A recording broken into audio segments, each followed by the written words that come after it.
afternoon. I want to talk about this afternoon how I turned a frustration into a passion and how that came to be.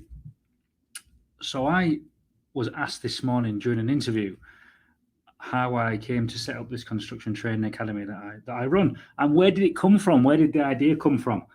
Well, it was for those that don't know, I also run a construction business, and that construction business's core offering is working with property strategists, and I use the word strategist to cover a whole manner of things, deal sources, landlords, those adding value through an extension, refurb, or renovation or conversion, something like that. Now, that construction business worked for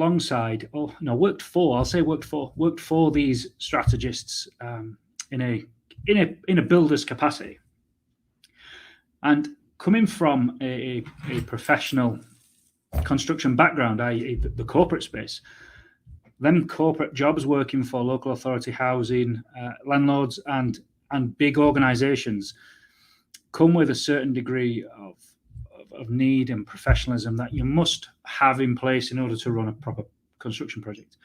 And so I don't know any other way to run a construction project other than to do it properly and how it's done in the professional space. So I brought those skills to my own construction business, and I quickly realized that a lot of property strategists, again, were operating sort of inefficiently, ineffectively, and non-compliantly. There's a lot going off out there that's been done on a wing, on a handshake, lots of stuff being communicating by text message and stuff like that. It's just not the ideal approach to work in that space when you've got all that money at risk. So I was almost going to drop it all. I was going to chuck the towel in. We was on holiday in Turkey at the time, Lisa and I.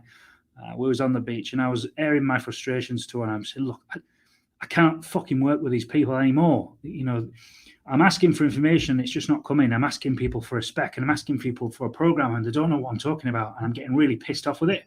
So I'm going to chuck it, and I'm going to just concentrate on doing domestic residential work.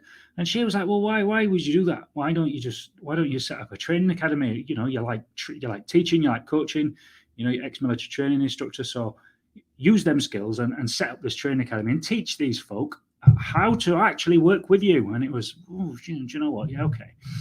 So whilst it was born out of frustration, that frustration quickly became my passion as I started delivering these trainings to people. It was more of a, right, let's get this message out there. I can start a YouTube channel. I can start putting into content together. I can form the Facebook group that I formed, which you may be watching this in there. And that pretty much was the start of it. And as that grew, as customers were coming through the doors, not customers, clients were coming through the doors, and learning how to do these projects effectively, efficiently, and compliantly, I was getting a right buzz from it. I genuinely was. I loved it. I loved seeing people do the training and then go away and implement that training. Now, I've just watched a video from a friend, Michael Griffiths, who talked into how these people, I'll call them gurus, are doing trainings and doing courses, and they're promising this high income price tag as a result of doing these trainings. I aren't going to promise you that. I aren't going to promise you that you're going to make six figures from doing a training with me. What I am going to promise you is, if with implementation, of course, that you will deliver an effective, efficient, and compliant refurb project. Now, if you aren't doing it in that manner, by default, you're doing it ineffectively, inefficiently, and non-compliantly, unless, of course, you know the hows, whys, and wherefores of how to do it effectively, efficiently, and compliantly. And the point I don't really know what the point is that I'm trying to make. I just thought I'd come on and do a quick ramble and waffle. What is the point I'm trying to make? The point I'm trying to make is, give me a minute. So we're doing these projects are getting done, and then I generally I'll get a question comes across on Messenger or email, and somebody will say, "Oh, Paul, I've got this issue and I've got that issue, and can you help me with this? The builder took too long, or I spent too much money. And it's because the real basics haven't been done in the first place. These training courses that are they call them BRR trainings, so buy, refurbish, refinance, and all the energy and focus goes into the buy, buying it below market value, creative strategies on how to buy it, and then all the back end stuff, the refinancing stuff, and all the creative ways of doing that, and not using any of your own money. These two things either side of it. Yeah, do you know where all the profit and the money is? In the middle, in the refurb, and there seems to be so many people just winging that bit, and that's the important bit. The important bit where you can save money, where you can add value, that is the chunk, that's the meat of it. And to go and do a training course with somebody and be told, oh, if the property is this big, it's going to cost you this much, is utter fucking bollocks.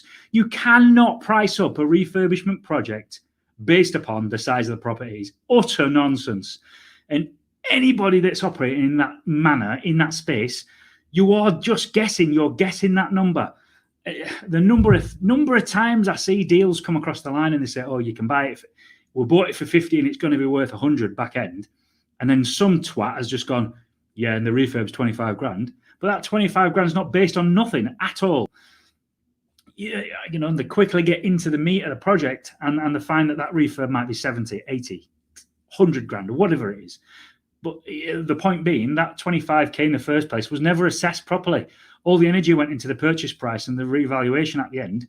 But the middle bit, the important bit, was never sort of worked out, calculated, gave any substance, gave any credence to. It was just guessed at.